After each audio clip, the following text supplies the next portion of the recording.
کشمیر کې د سیلانیانو وژل کېدل. هند پر پاکستان حملې ته چمتووالی نیولی. پاکستان وایي موږ هم ګوته په ماشه ناست یو. جزئیات هم دلته وګورئ او چینل هم سبسکرایب کړئ. د هند تر ورکې لاندې کشمیر کې د 26 سیلانیانو تر وژل کېدو او د 12 کسانو تر ټپي کېدو وروسته د هند لومړي وزیر خپل د سعودي سفر لنډ کړی او تېره شپه ناوخته بیرته کور ته روان شوی دی. دغه پیښه اوس د هندي او پاکستاني رسنیو په یوې ګرمې موضوع بدله شوې او دواړه لوري خبر ورکوي چې د هند پاکستان په سرحد څار زیات شوی دی او وايي ښایي په نږدې راتلونکي کې لوی عمل ترسره شي.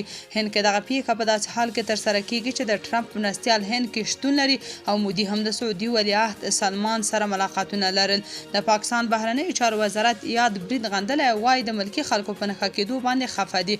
د هندوستان حکومت د جدي غبرګون خبرداری ورکړی او وايي پاکستان د هند تاریخي ګزار ته په تمه شي. د دوی په وینا چې هند به هر چیرې خپل مخالفین او په ځانګړې توګه د دې وحشیانه برید مسؤلین په نښه کړي. هندي رسنۍ ویلي چې د یاد هیواد پوځ کشمیر کې هوایي او ځمکني عملیات پیل کړي او سرحد کې هم دواړه لوري ګوته په ماشه دي. بل خوا پاکستان بیا خپل هوایي ځواک ته د تیارسي امر کړی دی. وايي زموږ هوایي ځواک هر ډول برید ته د ځواب ورکولو لپاره چمتو دی. د پاکستان او هند دواړو نړیوالو متحدینو هم دغه پیښه غندلې او ظاهرا هندي رسنۍ ادعا کوي چې امریکا او روسیې له هند سره خواخوږي ښودلې ده. د هند حکومت ادعا کوي چې پاکستاني استخبارات په کشمیر کې د وسلوالو ډلو ملاتړ کوي او هدف یې د هند ناامنه او بې ثباته کول دي.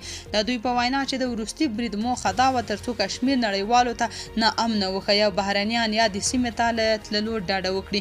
خو پاکستاني رسنۍ بیا وایي چې یاد برید د هندي استخباراتو لخوا ترسره شوی ترڅو نړیوالو ته پاکستان بدنام کړي. تاسو په دې اړه څه نظر لرئ؟ کومنټ کې شریک او چینل هم سبسکرایب کړئ.